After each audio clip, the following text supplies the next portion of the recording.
Lorsque vous vous préparez à utiliser ces 3 plantes pour pouvoir faire votre préparation, votre produit, vos ingrédients, pour transformer vos ingrédients en un seul, n'oubliez pas que la géométrie sacrée doit vous accompagner. Avant de procéder à quoi que ce soit, vous devez vous purifier. Et oui, dans certaines pratiques, pour certains rituels, il est impératif de ne pas avoir de rapport intime minimum 7 jours auparavant parce que vous avez besoin de vous purifier, de vous nettoyer. Ça doit correspondre à vos énergies avec vous. Donc oui, mesdames ou messieurs, les rapports ne sont pas conseillés lorsque vous devez faire certains rituels pour activer certaines énergies. Je reviens à la géométrie sacrée.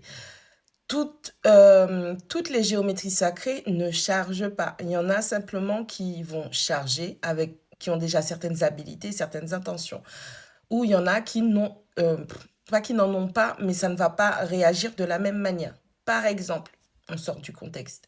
Si vous avez un arbre de vie, l'arbre de vie ne va pas recharger vos cristaux. C'est la même chose pour les plantes. Vous n'allez pas utiliser un arbre de vie pour pouvoir recharger vos éléments naturels, puisqu'ils ont besoin que l'énergie vitale qui sont endormis ou qui sont en train de mourir soit boostés, donc recommence à circuler grâce aux éléments auxquels vous allez faire appel.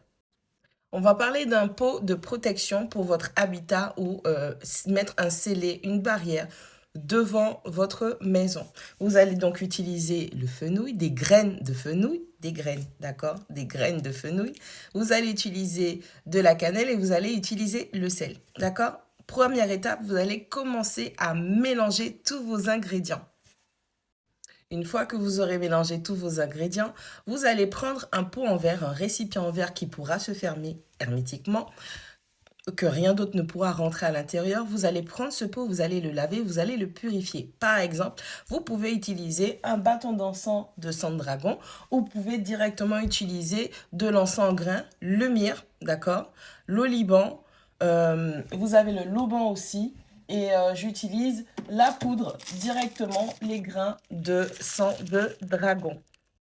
Vous avez aussi, surtout, la favorable intention de purifier avec du Palo Santo que j'apprécie particulièrement parce que c'est très, très, très efficace. On n'a pas besoin de revenir derrière le travail. Une fois que vous aurez purifié votre pot, votre mélange, vous allez le prendre et vous allez le mettre dans votre pot, vous allez le remplir de façon à ce qu'il soit full, qu'il n'y ait pas de la place pour autre chose que ce qui doit être fait. Le résultat escompté. C'est à ce moment, messieurs, dames, qu'intervient votre géométrie sacrée. Vous allez peut-être prendre par exemple une fleur de vie, vous allez placer votre pot dessus.